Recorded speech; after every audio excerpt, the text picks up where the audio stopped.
अपने anti terrorist India संगठन की तरफ से आप सबका धन्यवाद करता हूं, जो बड़े शॉर्ट नोटिस पे आपने हमेशा, आज से नहीं 30 साल से सिलसिला जारी है, आप सबका मैं आभार व्यक्त करता हूं। और सबसे पहले तो हमारी आज की घोषणा प्रेस कॉन्फ्रेंस से पहले जो विश्व हिंदू तख्त का कार्यकारी अध्यक्ष है वो हमने मदन भारद्वाज जी को बनाया, हरियाणा का।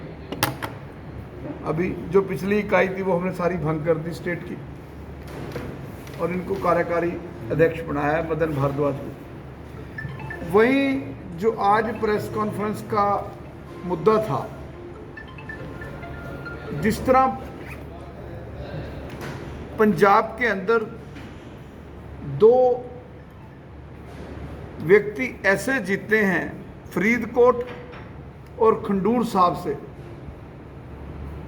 जो खंडूर साहब से जीता है अमृतपाल सिंह, जिसने पंजाब में जरनैल सिंह भिंडरांवाला, जो एक टेररिस्ट था, जिसने दरबार साहब की आड़ में हिंदू सिख भाईचारे को पाड़ पाके जहर घोल के दरबार साहब की आड़ लगे भारतीय सेना के 90 जवानों को और पंजाब पुलिस के अधिकारियों को मौत के घाट उतारा, उसकी मुहिम चलाने वाला अमृतपाल सिंह, जो उसी स्टाइल में जरनैल सिंह भिंडरांवाला की तरह तीर उठा के और उसने पंजाब पुलिस पर हमला किया।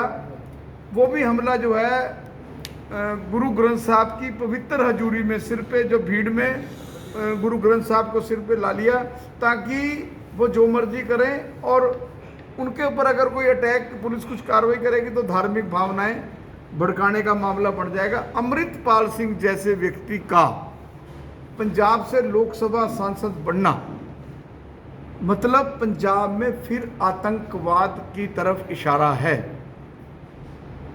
वैसे तो जब उसके ऊपर NSA लग गया था, नेशनल सिक्योरिटी एक्ट लग गया था, तो इलेक्शन कमीशन ऑफ इंडिया को उसको परमिशन ही नहीं देनी चाहिए थी चुनाव लड़ने की, क्योंकि कोई भी व्यक्ति, चाहे वो मैं हूं या कोई धर्म है या कोई व्यक्ति है या कोई संस्थान है, वो संविधान से बड़ा नहीं है। और डायरेक्ट अमृतपाल सिंह ने संविधान को गाली दी, संविधान के विरोध किया, संविधान को चुनौती दी, संविधान के खिलाफ, भारतीय तिरंगे के खिलाफ अभियान छेड़ा और पंजाब पुलिस के ऊपर अटैक किया।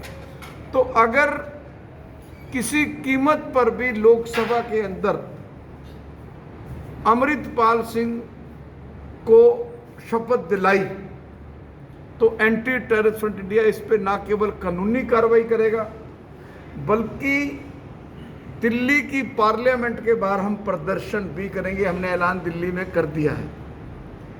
ये व्यक्ति एक आतंकवादी है, ISI से इसके संबंध हैं, और हमारा एंटी टेररिस्ट इंडिया सबसे पहला ऐसा संगठन था जिसने गवर्नर पंजाब बनवारी लाल पुरोहित को कहा था कि इसके साथ जो हथियारधारी चल रहे हैं वो कौन है, ये ISI का एजेंट है और इसको राष्ट्रद्रोह में गिरफ्तार किया जाए।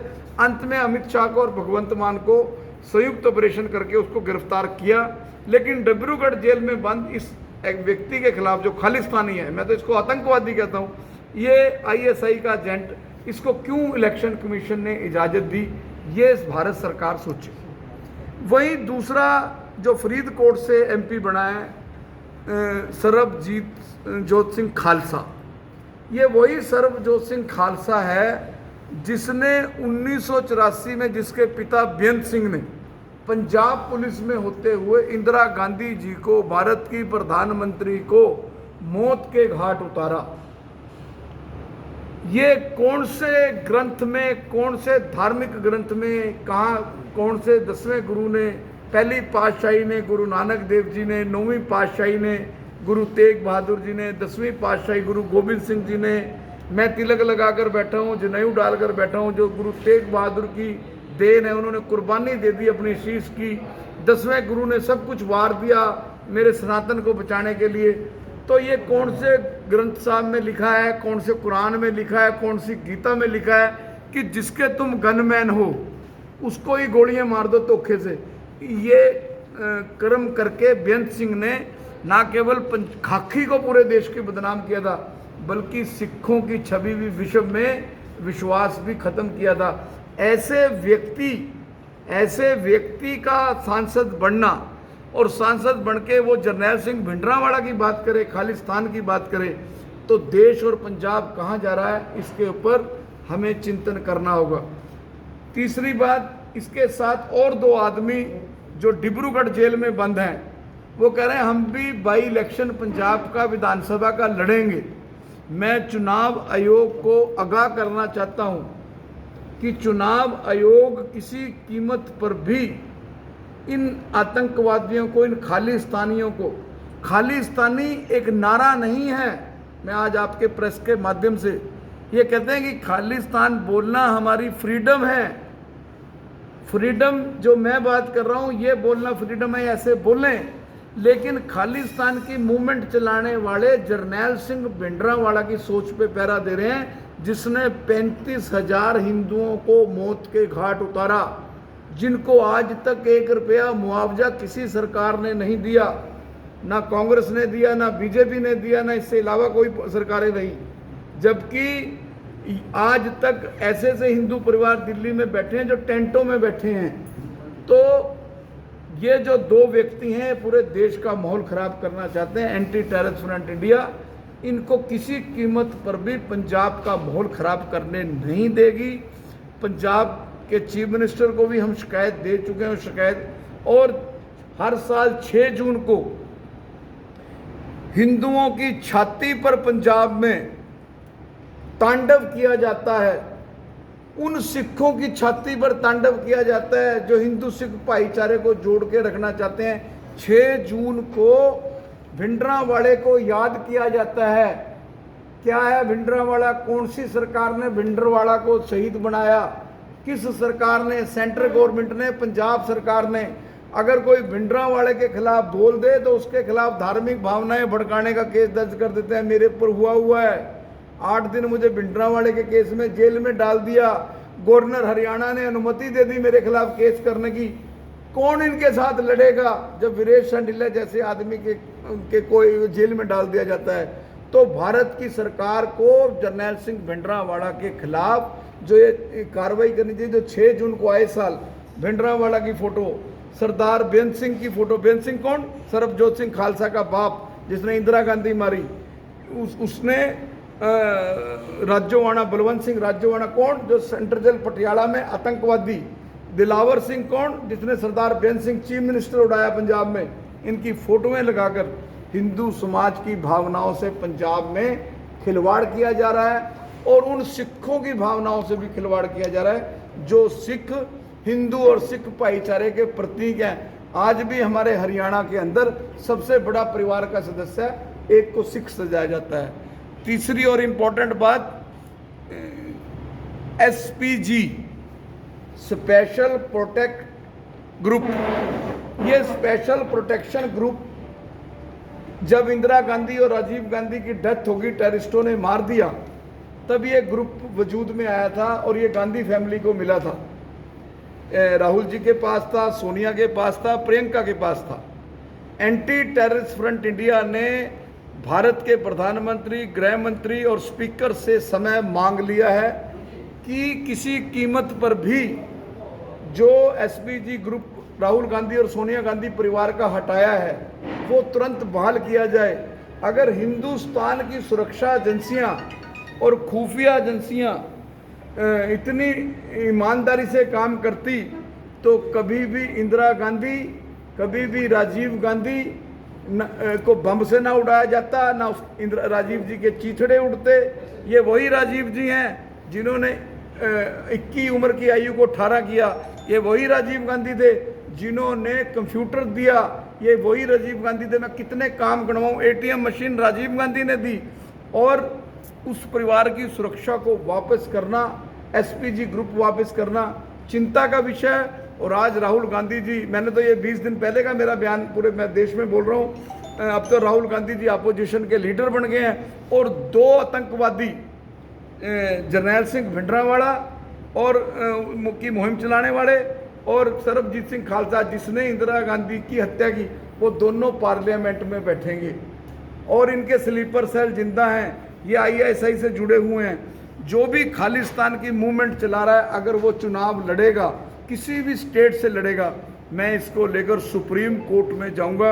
अगर पंजाब सरकार ने और इलेक्शन कमीशन ने अमृतपाल सिंह के लोगों को चुनाव लड़ने की इजाज़त दी तो मैं हाई कोर्ट की शरण लूँगा, हाई कोर्ट में काम करूँगा।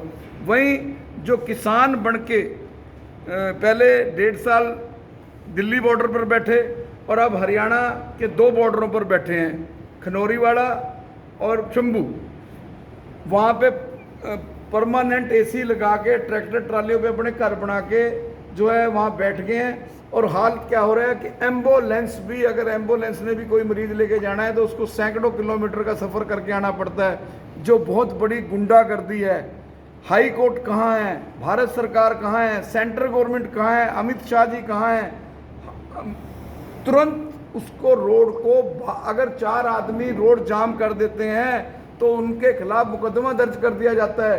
13 फरवरी से शंभू बॉर्डर बंद पड़ा है, ना पंजाब सरकार ने कुछ किया, ना हरियाणा सरकार ने कुछ किया। इसको लेकर अगर मैं 7 दिन का अल्टीमेटम हरियाणा सरकार और पंजाब सरकार को देता हूं कि लोगों के साथ खिलवाड़ ना करे। आज अम्बाड़ा जिला में और पटियाला जिला में व्यापार खत्म हो गए, लोग मौत के मुंह में जा रहे हैं। एम्बुलेंस में मरीज जो है उनको लंबा चक्कर काट के चंडीगढ़ जाना पड़ता है, पटियाला जाना पड़ता है, DMC जाना पड़ता है, लुधियाना। तो मैं हरियाणा और पंजाब दोनों सरकारों से मांग करता हूं कि ये किसानों के भेष में जो लोग बैठे हैं, ये किसानों को बदनाम कर रहे हैं। किसान तो वो है इस वक्त जो जीरी लगा रहा है, किसान के पास 12 महीने 30 दिन टाइम नहीं है। ये वो किसान कभी AC में नहीं बैठता, ये वो किसान है जिनको फंडिंग आ रही है और फंडिंग के नाम पर वहाँ सियासत पंडेर जैसे लोग वहाँ सियासत कर रहे हैं। सियासत से बाज आएँ, लोगों को भुखमरी के कगार पर ना लाएं। ये आज की मोटा मोटा हमारा एजेंडा है। मेरे साथ मुकुल गोयल जी हैं, हमारे आज के जो विश्व हिंदू तख्त के कार्यकारी प्रदेश अध्यक्ष हैं मदन भारद्वाज जी बैठे हैं, और कौन कौन है नाम लिखवा दे। और तीसरा, पंजाब आतंकवाद के निशाने पर है। मूवमेंट क्या है? नग्गल पंजाब का जो अनंतपुर क्षेत्र में पड़ता है, लोकसभा क्षेत्र में, वहाँ बग्गा नाम का एक हिंदू लीडर पाकिस्तानी आतंकवादियों ने, जो हथियारों का तस्कर था, उन्होंने मार दिया। आपका सवाल बड़ा इंपॉर्टेंट है, ये मेरे से भी रिलेट करता है। मुझे एक धमकी आई 30 जनवरी 2024 को कि तुझे मारेंगे, तू तैयार रहे और 5 करोड़ रुपए भी तेरे से लेंगे। हमने पुलिस को कंप्लेंट दी। जब ये इनपुट पंजाब से हरियाणा पुलिस को आई कि ये व्यक्ति की इस व्यक्ति के साथ बातचीत हुई है, तो पुलिस ने उस पर कार्रवाई करने दी। वो व्यक्ति कौन है? जो पंजाब पुलिस ने चिट्ठी भेजी हरियाणा पुलिस को, एक हथियारों का तस्कर जिसने मुझे धमकी दी, वो हथियारों का तस्कर था, पाकिस्तान का रहने वाला था। आज तक 30 जनवरी की कंप्लेंट, उस लेटर के आधार पर 11 जून को पर्चा दर्ज किया अम्बाड़ा पुलिस ने।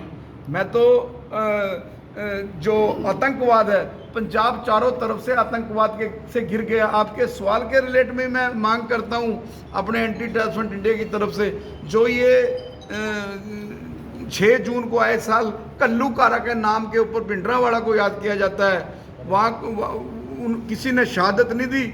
वहाँ तो हिंदू सिख भाईचारे को पाड़ पाके दरबार साहब की पवित्रता जरनैल सिंह भिंडरावाड़े ने भंग किया, जिसने निर्दोष हिंदुओं को मारा है। और मैं दोनों जगह, खंडूर साहब भी और फरीदकोट भी, मैं केंद्र सरकार से, अमित शाह जी से और राजनाथ सिंह जी से मांग करूंगा कि इन लोकसभा क्षेत्रों में परमानेंट मिलिट्री की चौकियां बना दें। अदरवाइज जो 90 का दौर है वो आने के लिए तैयार बैठा है। और पंजाब सरकार भी कोई बहुत सीरियस नहीं है आतंकवाद को लेकर।